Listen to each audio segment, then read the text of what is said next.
Apresentado pelo deputado paranaense Luiz Carlos Rauli, a PEC 2 de 2025 pretende colocar em discussão um projeto para mudar o regime político do Brasil. A PEC propõe que o país migre para o semipresidencialismo, um modelo no qual o presidente eleito pelo voto popular divide o poder com o primeiro-ministro, nomeado pelo Congresso. Na divisão dos poderes, o presidente passa a atuar como chefe de Estado e comandante supremo das Forças Armadas. O primeiro-ministro chefia o governo, discutindo questões práticas com o presidente e o Congresso. A PEC surge no momento em que a extrema-direita não tem um candidato viável para 2026, já que Jair Bolsonaro está inelegível. E também, logo depois das pesquisas de intenção de voto mostrarem que Lula vence em todos os cenários contra candidatos bolsonaristas. Ao longo da história, o Brasil já flertou com regimes políticos parecidos com esse proposto na PEC. Nos dois impérios brasileiros, de Dom Pedro I e Dom Pedro II, existia a figura do primeiro-ministro, indicado pelo próprio imperador. O modelo foi abolido com a proclamação da República. Aí, em 1961, com a crise gerada com a renúncia do Jânio Quadros, o Brasil teve um curto período parlamentarista, com o cargo de primeiro-ministro sendo ocupado pelo Tancredo Neves. Foi uma manobra das elites para impedir que o João Goulart, vice-presidente eleito, assumisse imediatamente a presidência, como mandava a Constituição.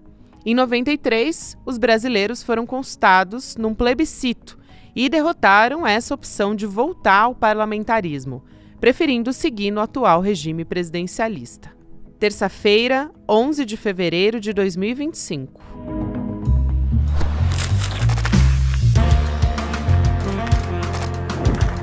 Sou a Gabriela Varela, esse é o Contexto de Análise, com mais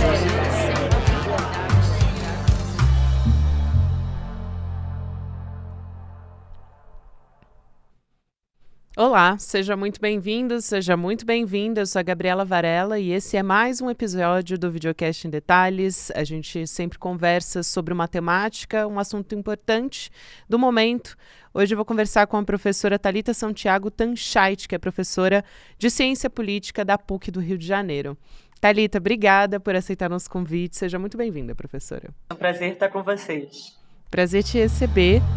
Antes da gente começar a nossa entrevista, eu quero te convidar para participar da primeira aula da nossa pós-graduação, o curso Repensando o Brasil, em parceria com a FESP de São Paulo. Tá para começar e a gente quer dividir a nossa primeira aula com você. A gente vai ter a primeira aula com o Gessé Souza e o ex-ministro da Educação e professor também, Renato Janine Ribeiro, nessa quinta-feira, 8 da noite. Para quem está me ouvindo em podcast, quinta-feira, dia 13 de fevereiro, 8 da noite. Então, fica ligado aí no tempo e espaço para você não perder.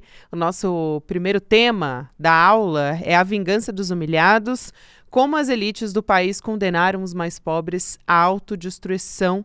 Essa vai ser uma amostra grátis do que te espera na nossa pós. A gente já tem mais de 3.000 alunos inscritos e você pode garantir também, se você assistir essa aula, condições especiais. Ainda dá tempo, sim, de participar do nosso curso de pós-graduação.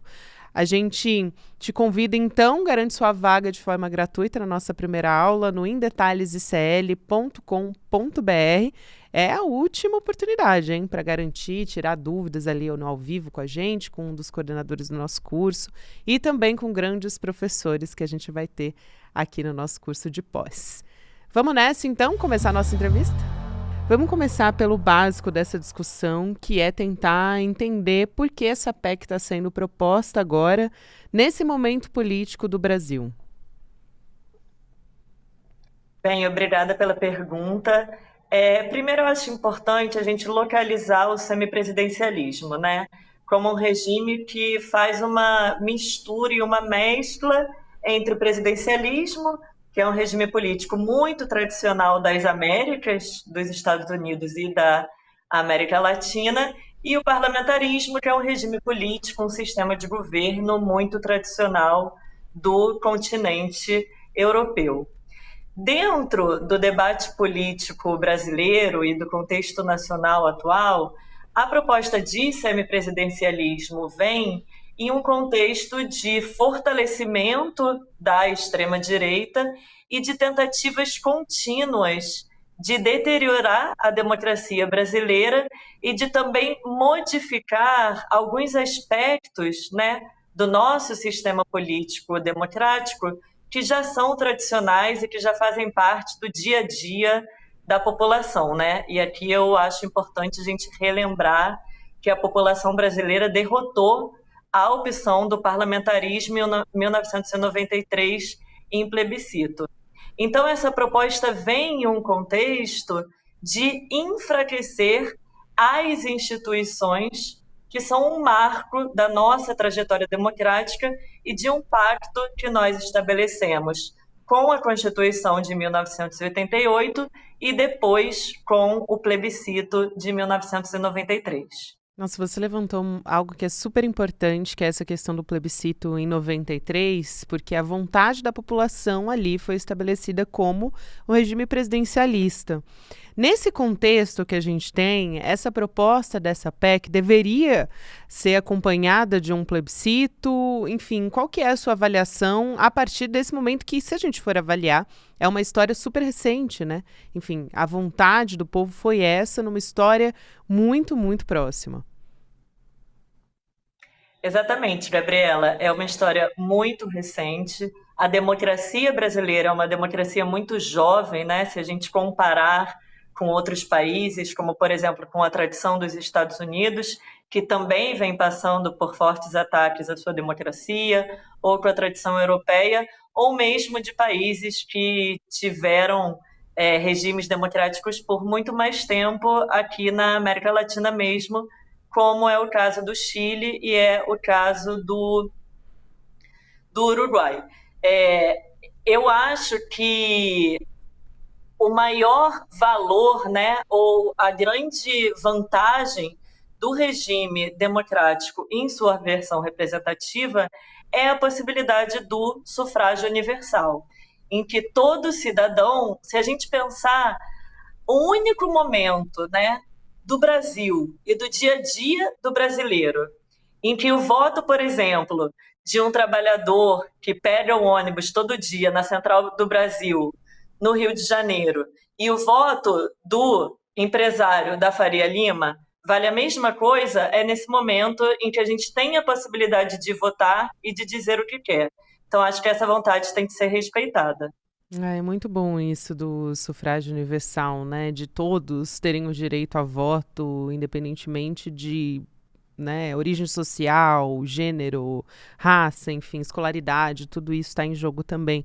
A gente pode trazer um pouco do contexto político em comparação com o que vem por aí, né? Porque tudo isso é uma estratégia política atrelada às próximas eleições presidenciais que a gente vai ter em 2026. A gente tem um candidato que é o candidato da extrema-direita como inelegível, o Jair Bolsonaro, que é o grande expoente, vamos dizer assim, da extrema-direita aqui no Brasil. Essa pode ser uma estratégia política não só da extrema-direita, mas também do centro, e centro eu vejo aqui, quando a gente fala do centrão, como direita no nosso país, para se manter no poder, para conseguir estar ali no centro das tomadas de decisões, mesmo não tendo, né, hoje não existe, está bastante fragmentado, não existe ainda esse martelo batido. Então, a gente tem nomes como, por exemplo, o governador de São Paulo, o Tarcísio de Freitas, tem o Ronaldo Caiado também, outro governador que aparece como opção, mas esse martelo não está batido. E o fato de Jair Bolsonaro não poder ser essa figura, que é, inclusive, quando a gente olha as pesquisas, né, algumas pesquisas que, assim, estão muito longe ainda de acontecer, mas é o que a gente tem no momento, como retrato do momento. O presidente Lula, ele bateria todos os nomes da extrema-direita, exceto Bolsonaro. Mas Bolsonaro inelegível. Essa seria uma estratégia, Thalita? Bem, sem dúvidas, eu acho que isso faz parte de uma série de estratégias que vêm sendo empregadas no Brasil já há alguns anos, né? Porque o que a gente sabe do ponto de vista científico, né, a partir dos estudos da ciência política, é que uma mudança no Brasil de um presidencialismo para um semipresidencialismo debilitaria as forças progressistas no Brasil, né? Em um jogo tão desigual como é a democracia brasileira, em que as forças progressistas estão sempre jogando fora de casa, as alterações das regras, quando a gente tira poder do povo, porque na verdade o que o semipresidencialismo faz é tirar o poder do povo, isso debilita a esquerda. Agora, se a gente coloca no contexto mais amplo, acho que tem um processo também que vem desde a presidência do Eduardo Cunha na Câmara dos Deputados ali em 2015, né, de enfraquecimento do poder executivo e de fortalecimento do poder legislativo, não com o objetivo de dar maior equilíbrio entre esses dois poderes, né, mas com o objetivo de dar mais poder para os parlamentares do ponto de vista individual e dificultar o processo de coordenação política e institucional para o desenvolvimento de políticas públicas e de programas em todo o território nacional. Eu acho que o semipresidencialismo agravaria um processo que não é de hoje, né? Que se iniciou em 2015 e que vem sendo aprofundado pelas emendas impositivas, por exemplo. Isso é super importante. Essa questão do progressismo era uma que eu queria justamente trazer aqui para você, professora, porque quando a gente olha para o Congresso, hoje, a gente tem um Congresso extremamente conservador. Dos 513 deputados que a gente tem ali, a gente só tem um número identificado com a esquerda, que são 141 parlamentares. Então, aí você tem outros diversos espectros políticos, que alguns se identificam como centro, como direita, mas fato é que, como esquerda, a gente tem só 141 dos 513. Então, existe também uma crise de representatividade ali, né? A gente conversou até aqui no ICL Notícias segunda edição com o autor dessa PEC, que é o Luiz Carlos Rauli. E ele disse, olha, o argumento que ele usou, né? Ele disse, na verdade, os parlamentares são uma representação do povo, eles são eleitos pelo povo, mas a gente tem um voto para presidente com 60 milhões de votos, né? Então, no mesmo projeto político. Agora, você ter o voto de mais de 500 parlamentares não é a mesma coisa, né? Eu queria que você fizesse aqui, talvez, uma análise, uma distinção sobre essa argumentação. Os parlamentares, eles são representantes do povo, assim como os presidentes são, os governadores são, os senadores, os vereadores. A questão que nós temos e que tem se agravado no Brasil nos últimos anos, a partir de uma série de modificações que foram realizadas a partir da Câmara dos Deputados, é que os deputados federais têm tido, em alguns momentos, um comportamento de vereador, com todo respeito aos parlamentares, mas defendendo interesses extremamente locais, quando a ideia do deputado federal, né, e do Congresso Nacional é justamente propiciar o debate de grandes projetos nacionais, de grandes projetos do país. Claro que defendendo os interesses dos seus estados, mas pensando no país. E eu acho que o que nós assistimos nos últimos anos e que esse Congresso tem indicado também é que essa Câmara dos Deputados, que pensa projetos de país e que está preocupada com o desenvolvimento nacional, tem se enfraquecido, né? Essa tradição que era muito positiva do Brasil. Então, assim, se a gente pensar, por exemplo, as forças progressistas, no seu melhor momento da democracia brasileira, desde 1988, tiveram no máximo 28%, 29%, 30% de representação na Câmara dos Deputados. Mas existia um espaço de diálogo, de construção de pactos, de ceder, de negociar. E isso que se perdeu, né, nos últimos anos. Sem dúvida, e acho que poderia acontecer eventualmente um esvaziamento, né, em termos de representação política, você ter alguém ali que a gente avaliando como funcionam os acordos no Congresso Nacional hoje, basicamente você tem uma política que é feita mediante liberação de emendas parlamentares, né? Então, Qual que é o risco de você empoderar mais ainda um Congresso nesse contexto? Só para trazer um exemplo, a gente tem um relatório da Polícia Federal, uma notícia super recente, mostrando como funcionava um esquema de comercialização de emenda parlamentar indicado por deputados do PL. Então, é um caso que envolve Josimar Maranhãozinho, do Maranhão, Pastor Gil, do Maranhão, e Bosco Costa, do município de São José de Ribamar. Então, todos eles nesse esquema, né, que está sendo investigado pela Polícia Federal, de vendas de emenda por deputados que são do PL. Tem diversas conversas que foram obtidas pela Polícia Federal. Então, até é bastante preocupante para a sociedade quando ela está o tempo inteiro, né? A gente está assistindo notícias ligadas a esses escândalos das emendas parlamentares, você ter uma proposta como essa.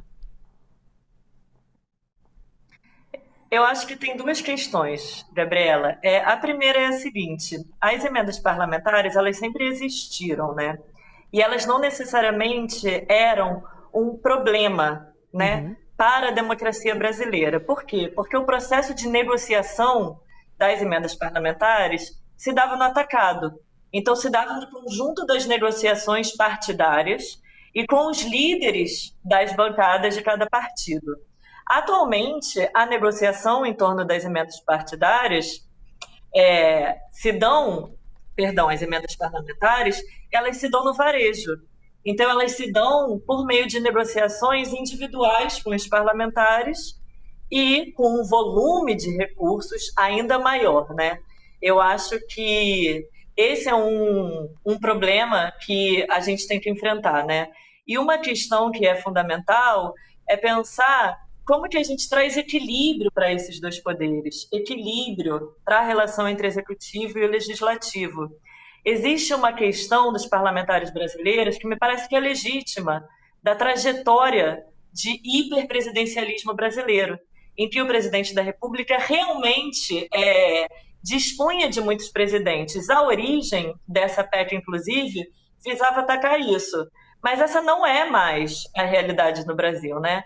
A gente vive uma realidade de fortalecimento dos parlamentares no nível individual, de enfraquecimento dos partidos políticos no processo de negociação e de composição da Câmara dos Deputados e de dificuldade de debater projetos de país em sua diversidade e em sua pluralidade. Eu acho que boa parte dos avanços que tivemos pós-1988 se deve ao fato de termos tido presidentes fortes com capacidade de negociação e de diálogo com o Congresso Nacional. Esse não é o problema. O problema é a gente aprovar uma PEC que é uma carta em branco, na verdade, né? Em um contexto em que a gente está reconstruindo a democracia brasileira. Então, a gente está permitindo, ou seja, está não, né? Mas se essa PEC avança no Congresso Nacional, a gente está permitindo que se gere ainda mais instabilidade institucional, política e democrática, em um contexto extremamente delicado, porque a gente não pode esquecer que a democracia brasileira não só foi muito deteriorada a partir de 2014, como ela esteve por um fio em janeiro de 2023. A gente tem observado, desde o início do governo Lula, um tensionamento entre poderes muito grande. Então, aqui não falando só do Congresso, mas também Supremo Tribunal Federal, enfim, tem sido provocações públicas entre presidente da Câmara dos Deputados, respondido muitas vezes por ministros, e o próprio governo Lula também tendo que ceder cargos dentro do próprio governo, né, dos ministérios. Então, me parece que essa PEC, num momento político delicado como esse, pode ser entendido como um artifício de chantagem também, né? Sem dúvidas, como um artifício de chantagem, para que se ceda ainda mais, né? Em uma discussão que não passa mais por ministérios, que não passa mais por determinados espaços na Câmara dos Deputados, mas que passa fundamentalmente por dinheiro, né? E por um dinheiro que não se precisa prestar contas à população desse dinheiro, porque eu acho que tem uma coisa importante que a gente precisa dizer, né? Há um desafio atualmente, como eu dizia no início, de coordenação e implementação de políticas públicas a nível nacional, por conta dessa relação difícil entre o poder executivo e o poder legislativo. Só que o único poder que tem se feito responsável, né, por este problema é o poder executivo. Mas o poder legislativo, ele está controlando a agenda, ele está impondo limites a esse processo. Então é preciso também cobrar do legislativo que, se tem determinados programas e determinadas políticas que não estão chegando, isso tem responsabilidade também do poder legislativo. E como a gente diz em ciência política, também é um poder que precisa prestar, né, accountability, não apenas o poder executivo. Então, acho que a gente precisa um pouco mudar o foco e pensar, ok, mas desde da reforma de 2015, o Congresso se empoderou bastante. O que o Congresso fez que gerou melhorias? O que o Congresso fez que colaborou para reduzir o principal problema que a gente tem no Brasil, que são os níveis de desigualdade social e econômica? Acho que a gente tem que inverter um pouco as perguntas que a gente faz e achar que, ao invés de achar que a solução é simplesmente uma questão em torno de sistema de governo. É excelente isso, porque a gente tem que pensar, né, que o centro, a extrema-direita, o centrão, né, e a extrema-direita, a direita, passaria a decidir, além de práticas econômicas, tem a ver com programa social também, sobre investimento em programa social, em infraestrutura, em educação. Então, tudo isso está ali no centro dessa discussão também. Eu acho que essa observação é muito importante. Quando a gente olha para a nossa própria história, depois também vou te perguntar sobre a comparação com outros países, mas aí olhando para a nossa história, né? Quando na nossa história da nossa república, a gente teve um período parlamentarista que foi muito curtinho com a renúncia do Jânio Quadros. Eu queria que você fizesse uma comparação com o período político que a gente vive hoje, que é bastante diferente, né? Justamente foi o que eu te perguntei logo no começo da nossa conversa, por que essa PEC agora? Porque naquele momento político foi uma manobra para impedir que o João Goulart, que era vice-presidente, assumisse. Sem dúvidas, eu acho que é perfeito você fazer essa colocação, Gabriela, porque é exatamente isso, né? Vou retomar alguns elementos que eu já mencionei hoje. Acho que existe um primeiro ponto que é de debilidade institucional, né? Porque a gente tem que lembrar sempre que o processo de erosão da democracia brasileira e as tentativas de fechamento do nosso regime atende a determinados interesses e que esses interesses não estão só presentes do ponto de vista econômico, do ponto de vista cultural, mas eles estão presentes na política brasileira.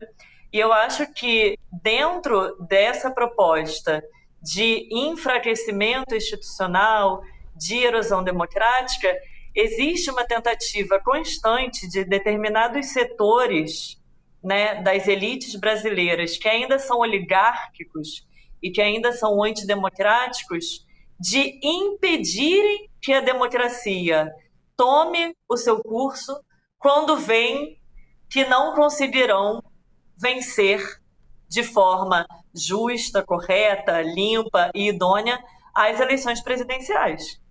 Isso aconteceu em 2016, isso aconteceu em 2018, 2016 e 2018 foi ontem, na verdade, né?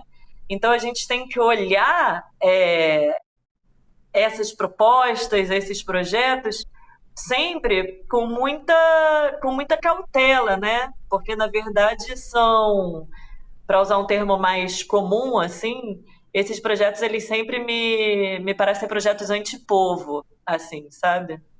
Me parecem projetos anti-sufrágio universal, que é a portas fechadas, você modificar questões que são fundamentais impedindo que a democracia brasileira tome o seu curso. Qual que é o curso da democracia brasileira? É garantir que as eleições ocorram e que quem venceu as eleições tome posse. É isso. É isso. Eu acho também que quando a gente está falando de parlamentarismo, quem vem com essa proposta vem muito com a justificativa de que essa é uma opção de querer um governo mais estável. Né? Só que quando a gente vai olhar, por exemplo, muita gente traz o exemplo de um regime da Alemanha na figura da Angela Merkel, que ficou ali 16 anos no poder, e aqui eu não vou entrar no mérito, né, da persona Angela Merkel, enfim, ela teve uma política que é considerada por muitos ousada, mas que saiu com essa imagem de estabilidade econômica e de política também. Agora, ela ficou no poder por 16 anos, mas a gente tem outros exemplos também, quando a gente fala de parlamentarismo, de instabilidades. Itália, Israel, Reino Unido também. Então, esse sistema, por si só, até porque a gente está falando de países completamente diferentes, como você já frisou também, né, professora? Diferentes do Brasil, diferentes da América Latina. Mas eu queria te ouvir sobre isso. Porque justamente a gente tem um contexto político que é muito diferente aqui, então não dá para a gente fazer esse paralelo imediato. E se a gente for fazer, a gente tem exemplos também que não deram certo. Mas eu queria te ouvir sobre essa, não é um mito, né? Mas enfim, sobre essa justificativa de que seria um governo mais estável. É um mito, na verdade. Você está correta, é anticientífico e antiempírico. Né? Existem, inclusive, dois pesquisadores brasileiros, dois cientistas políticos muito importantes para o Brasil, inclusive porque foram os cientistas políticos que, na década de 90, né, chamaram a atenção para essas prerrogativas institucionais que existiam na década de 90 por parte do presidente da República, que davam estabilidade para a democracia brasileira, a professora Argelina Figueiredo, da UERJ, e o professor Fernando Limonge, que é aposentado da USP, em que eles fazem uma comparação de cerca de 50 ou 60 países, metade presidencialista e metade parlamentarista, justamente para verificar se a hipótese de que o regime parlamentarista daria mais estabilidade institucional que o regime presidencialista. Isso não se verifica. E no ano passado a gente teve vários exemplos assim na Europa, né, de governos que foram dissolvidos. E constantemente a gente vê na Europa governos que foram dissolvidos. O Olaf Scholz, que substituiu a Angela Merkel, quanto tempo ele durou no governo agora, na Alemanha? Pouco mais de um ano. O Macron teve que convocar novas eleições. A Bélgica, nos anos 2000, ficou acho que 2 anos sem governo porque não conseguiu chegar num acordo para conformar a maioria. Assim, do ponto de vista da ciência política, da evidência empírica, você pode comparar à vontade e não tem nada que diga que regimes parlamentaristas geram mais estabilidade. E, em geral, a opção pelo parlamentarismo ou pelo presidencialismo dizem muito mais respeito à trajetória política e institucional desses países, né? A Europa é outra história. Era uma briga entre monarquia e república, uma solução própria que eles encontraram. A gente tem uma outra história, muito mais inserida no contexto regional, de democracias jovens, de países jovens, que passaram por suas independências políticas tem 200 anos. Então, é como comparar laranjas com bananas, eu diria. Quero te agradecer muito, professora. Foi um prazer te ouvir e uma verdadeira aula aqui. Para mim também, todos que estão nos acompanhando. Obrigada, até uma próxima. Eu que agradeço, Gabriela. Estou à disposição. Portas abertas para você voltar. Até mais. Agradeço também a você que me acompanhou até aqui. Próximo episódio vai ao ar sempre às 10h30 da manhã. Agora tem Mercado Investimentos. Na sequência tem o Rolê ICL. E você pode ouvir um Em Detalhes também, de segunda a sexta-feira, em qualquer momento do seu dia, em qualquer horário. Obrigada, até amanhã. Eu sou Renato Janine Ribeiro, professor do ICL na pós-graduação Lato Sensu que ele está lançando, e vamos começar as atividades do nosso curso no dia 13 de fevereiro, uma quinta-feira, às 8 horas da noite, numa aula online, gratuita, minha e com o Gessé de Souza, em que nós vamos discutir a vingança dos humilhados. E estamos te esperando nessa aula, se inscreva, é gratuito.